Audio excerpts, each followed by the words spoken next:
Finally আমিও নিয়ে এসে পড়লাম বাড়িতে খাওয়ার জন্যে ব্যাঙের ছাতা। বউ তো বলতেছে পুরো ব্যাঙের ছাতা নিয়ে এসছে তুমি, ব্যাঙের ছাতা। কিন্তু এটা তো ব্যাঙের ছাতা নয়, এটা হচ্ছে মাশরুম। খেয়ে দেখো, নাও, আই লাভ ইউ, নাও, I love you, I love you. ঠিক আছে নানিলা, তাহলে এটা তুমি যখন নানিলা এটা কড়াইতেই দিয়ে দেবো একদম। ইয়ে, পুরো খাওয়া হবে জমিয়ে।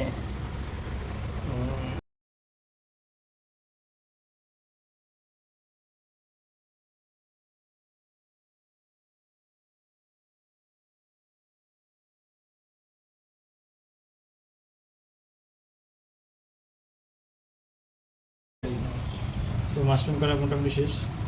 যেগুলো হচ্ছে বড় মাশরুম, এগুলো মাঝখানে 4 পিস করে দিছি। আর যেগুলো ছোটোগুলো নর্মাল যেভাবে এরকমই আছে, কারণ বড়গুলো না হলে সিদ্ধ হবে না, বুঝছো? জলে বুঝছি।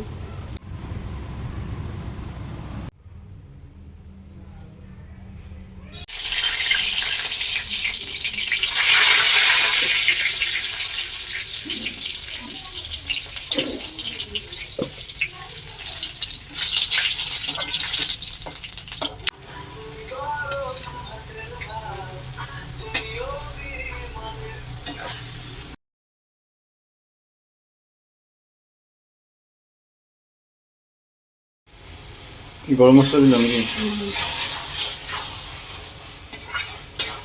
ফাইনালি এটা রেডি হয়ে গেছে, ব্যাঙের ছাতা মানে মাশরুম।